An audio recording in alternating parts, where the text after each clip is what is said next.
Professor ইউনূসের সরকারের প্রত্যেক মন্ত্রণালয় তার কাজের মধ্যে দিয়ে জুলাই অগাস্ট বিপ্লবের চেতনাকে অনন্য উচ্চতায় নিয়ে যেতে পারে। প্রত্যেকটা মন্ত্রণালয় না মূর্তি বানায় না, টাকা খরচা করে দিবস পালন করে না, বরং ওই মন্ত্রণালয়ের একটা গভীর এবং জটিল সমস্যাকে সৃজনশীলভাবে সমাধানের মাধ্যমে। শুধু তাই না, বিপ্লবের এই বার্তাকে সারা দুনিয়া পৌঁছায় দেওয়া যায়। এমনকি আমরা দুনিয়ার একটা সমস্যা পুরোপুরি সমাধান করে দিতে পারি, জ্বলন্ত সমস্যাকে একেবারে সমাধান করে দিতে পারবো এক কর্মসূচিতে, অনেক সমাধান। এখন আমার ক্ষুদ্র ভ্রাতা আর ভগিনীরা কবে দাদার মাথা মুথা খারাপ হয়ে গেছে, বাংলাদেশ থেকে দুনিয়ার সমস্যার সমাধান হবে, একটা সমস্যা পুরোপুরি সমাধান, এটা কি ছেলে খেলা বললেই এলো? তাহলে আসেন দেখি। আমি আজকে দেখামু একটা পরিকল্পনা স্বাস্থ্য মন্ত্রণালয় নিয়ে। যথেষ্ট সময় আছে এই পরিকল্পনা বাস্তবায়ন করার জন্য, আমাদের টাকাও খরচা হবে না, বরং আমরা টাকা পাবো। শুধু টাকা পাওয়া না, আমরা সারা দুনিয়ায় একটা পজিটিভ ব্র্যান্ডিং করতে পারবো বাংলাদেশের এবং বিপ্লবের। কিভাবে আসেন সেটা দেখি। বিশ্ব স্বাস্থ্য সংস্থা বলে আমাদের সারা বছর 8 লক্ষ ইউনিট রক্তের দরকার হয়, এবং তারা বলে যে গুড প্র্যাকটিস হচ্ছে যে 70% রক্ত যেটা দরকার সেটা আত্মীয় স্বজনদের মধ্যে থেকে নেওয়াটা ভালো। এটা পরামর্শ দেয় বিশ্ব স্বাস্থ্য সংস্থাই। আর বাকিটা ভলান্টারি ব্লাড ডোনেশন থেকে সংগ্রহ করা হয় সারা দুনিয়াতেই। তার মানে 2.5 থেকে 3 লাখ ইউনিট ভলান্টারি ডোনেশন থেকে জোগাড় করতে হয় বাংলাদেশে। মেডিকেল ছাত্রদের সংগঠন আছে সন্ধানী, এই কাজটা করে। আবার বিশ্ব স্বাস্থ্য সংস্থায় বাংলাদেশ প্রসঙ্গে জানাচ্ছে যে একটা সুসংগঠিত রক্ত সঞ্চালন ব্যবস্থা বাংলাদেশে তৈরি হয় নাই। এটা আমার কথা না, বিশ্ব স্বাস্থ্য সংস্থার কথা। তাইলে আমরা একটা জাতীয় সমস্যার কথা জানলাম, এইটার সমাধান কিভাবে বিপ্লবের সাথে মিলায় আমরা করতে পারি। আমাদের কপাল ভালো, আমাদের রক্তের যা দরকার তা আমরা পাই, দেশের মধ্যে থেকেই পাই, আমাদের আমদানি টামদানি করতে হয় না। কিন্তু দুনিয়ার কি অবস্থা? সারা দুনিয়ায় রক্তের চাহিদা 30 কোটি ইউনিটের একটু বেশি, সাপ্লাই কত? 27 কোটি ইউনিট। এবং বলা হচ্ছে যে 195টা দেশের মধ্যে 119টা দেশে 61% দেশ তাদের পর্যাপ্ত রক্তের সাপ্লাই নাই। এই দেশগুলো কোনগুলো? এগুলো দরিদ্র দেশ। এবং এই রক্তের দরকার পড়ে কাদের? শিশুদের এবং মায়েদের, গর্ভবতী মায়েদের। তার মানে সারা দুনিয়ায় 3 কোটি ইউনিটের রক্তের চাহিদা আছে যা পূরণ হয় না। লাগে কাদের? আমরা দেখলাম যে এটা দারিদ্র পীড়িত শিশুদের, গর্ভবতী মায়েদের মারা যায় তারা ধুকে ধুকে রক্তের অভাবে। আমরা এই সমস্যার পুরো সমাধান করে দিতে পারবো। কিভাবে আসেন দেখি। আমরা আগামী 16 জুলাই বেলা 3টা, যেই মুহূর্তে আবু সাইদ শহীদ হয়েছিল, সেই মুহূর্ত থেকে 5ই আগস্ট বেলা 11টা পর্যন্ত যখন হাসিনা পলাইলো, সেই মুহূর্ত পর্যন্ত সারা দেশে রক্তদান কর্মসূচি চালাবো। নাম হবে বিপ্লবের রক্তরাঙা উপহার। রক্তের ব্যাগে থাকবে আবু সাইদের প্রসারিত 2 হাতের ছবি, আর 2 ভাষায় লেখা থাকবে বিপ্লবের সংক্ষিপ্ত ইতিহাস ওই রক্তের ব্যাগে। একটা বাংলা আর একটা ফ্রেঞ্চ। আমার সৌজন্যে বাংলাদেশে শুধু তরুণের সংখ্যা 4.5 কোটি। আমরা কম করে হইলো 3 কোটি ইউনিট রক্ত সংগ্রহ করতে পারবো। তরুণরাই তো শুধু দেবে না, তার চেয়ে বেশি বয়সীরাও দেবে। সবাই উৎসব করে রক্ত দিতে যাবে। রক্ত দিয়ে সে নিজেকে কানেক্ট করবে 24-এর বীর যোদ্ধার শহীদদের সাথে।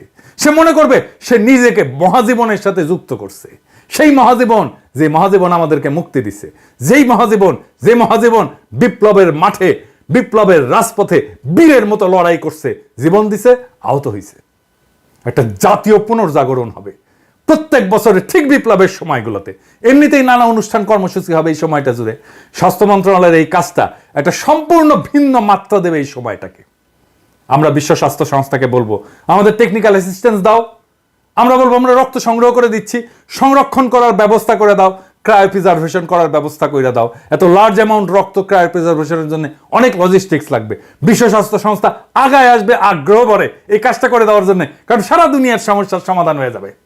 রক্তের এক্সপোর্টের রেগুলেশন আছে অনেক, আমরা বিশ্ব স্বাস্থ্য সংস্থাকে কাজে লাগাই, এই রেগুলেশনগুলো আমরা ইমপ্লিমেন্ট করতে পারবো। আমরা টাইম পেলাম অনেক এই সব কিছু করার জন্য।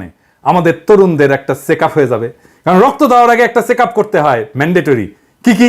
HIV, সিফিলিস, হেপাটাইটিস সি আর বি এর টেস্ট হবে।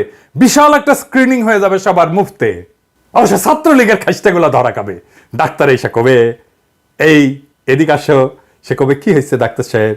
কবে তোমার তো সিফিলিস, তুমি ছাত্রলীগ করো। হ্যাঁ, বাইরে দেখেন সারা দুনিয়ায় কিরকম পজিটিভ ইম্প্যাক্ট পড়বে। প্রত্যেক বছর ওই বিপ্লবের সময়টায় একটা কালেকটিভ স্মরণ হবে জাতীয়ভাবে বিপ্লবের ওই রক্ত ঝরা সময়ের। এই প্র্যাকটিস যদি জারি রাখতে পারি তাহলে আজ থেকে কয়েক যুগ পরেও এই বিপ্লবের রক্তদানের ইতিহাস জানবে আমাদের ভবিষ্যৎ প্রজন্ম। শুধু ভবিষ্যৎ প্রজন্ম না, সারা দুনিয়া জানবে কেন এই রক্তটা আমরা পাইতেছি। সারা দুনিয়ায় নানা লেখা হবে, নানা জার্নালে আর্টিকেল ছাপা হবে, বাংলাদেশ কি একটা অসম্ভব কাজ করে ফেলছে। যেই কাজ বিশ্ব স্বাস্থ্য সংস্থা সারা দুনিয়া করতে পারে নাই, আমরা সেটা সম্ভব করে দিছি 1 বছরের মধ্যে। কাজটা স্বাস্থ্য মন্ত্রণালয়ের, কিন্তু বিপ্লবকে স্বাস্থ্য মন্ত্রণালয় তার রেগুলার কাজের সাথে একটা ক্রিয়েটিভ ইনপুট দিয়া একটা বৈশ্বিক সমস্যার সমাধান করে ফেলতে পারবে। সারা দুনিয়াতে বাংলাদেশের পজিটিভ ব্র্যান্ডিং করতে পারবেন স্বাস্থ্যক্ষেত্রে। শুধু স্বাস্থ্যক্ষেত্রে না, সারা দুনিয়ায় ছড়ায় যাবে। এটা পত্রিকায় ফিচার লেখা হবে। সারা দুনিয়ার একটা বড় সমস্যার সমাধান করে দিতে পারলে সেটা নিয়ে পত্রিকায়, সারা দুনিয়ার আন্তর্জাতিক পত্রিকায় ফিচার লেখা হবে।